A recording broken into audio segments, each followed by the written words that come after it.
Здравейте! Аз се казвам Мони и тъй като от няколко месеца отглеждам косата си до момента, в който да стане по-дълга, мисля, че вече е подходящият момент, в който мога да ви кажа защо си причиних цялото това изцизание и как при такава дължина на косата ние да поддържаме и оформяме прическата си.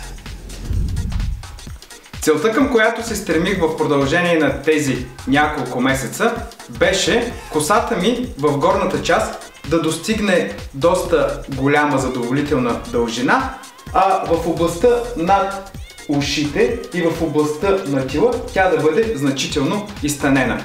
Сега ще си измия косата и ще ви покажа стъпка по стъпка как да оформите такъв тип коса и да си направите правилната прическа.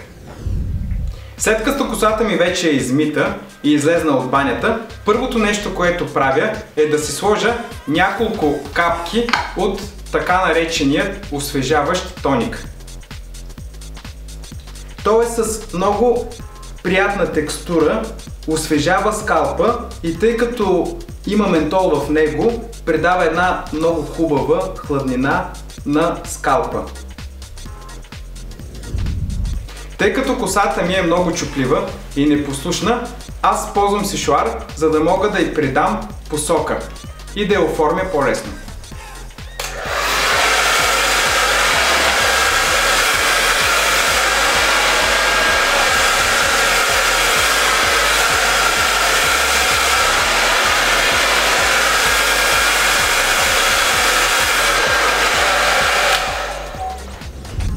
След като вече съм подсушил добре косата с сешоар и съм дал желаната от мен посока, има два начина, по които може да оформим прическата си.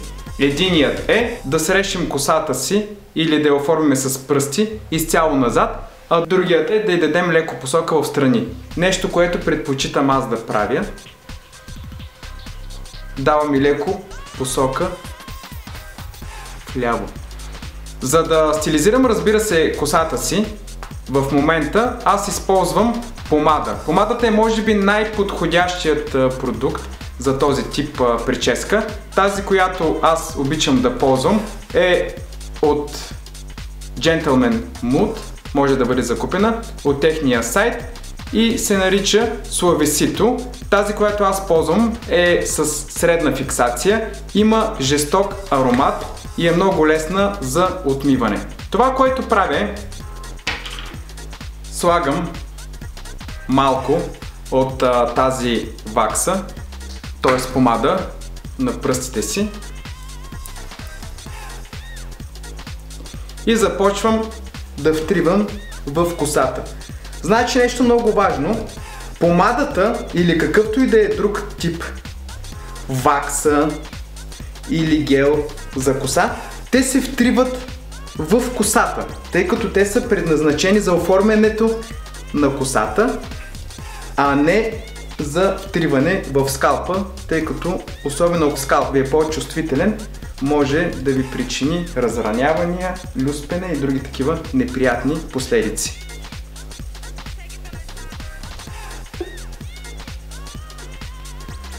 Тази част, която остава в страни над ушите и е по-изтънената,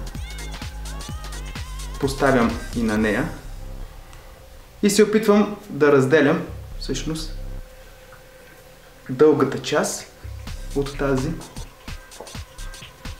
по-изтънената.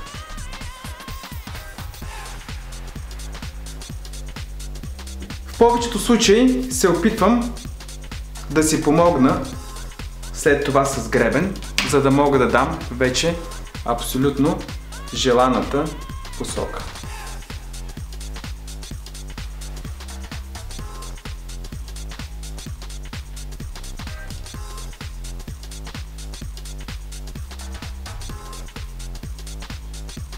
И ето как изглежда в 360 градуса моята прическа.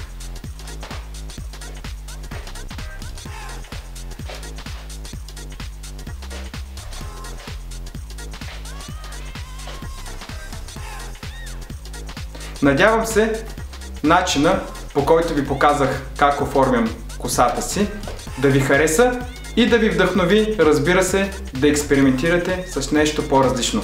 Благодаря ви, че изгледахте цялото ни видео и стигнахте до тук. Ако нашите седмични видеосъвети не са ви достатъчни в YouTube канала ни, може да ни следвате и за ежедневни инспирации в профилите ни във Facebook и Instagram. И разбира се, ако все още не сте го направили, не забравяйте да се абонирате за каналът ни в YouTube. Благодаря!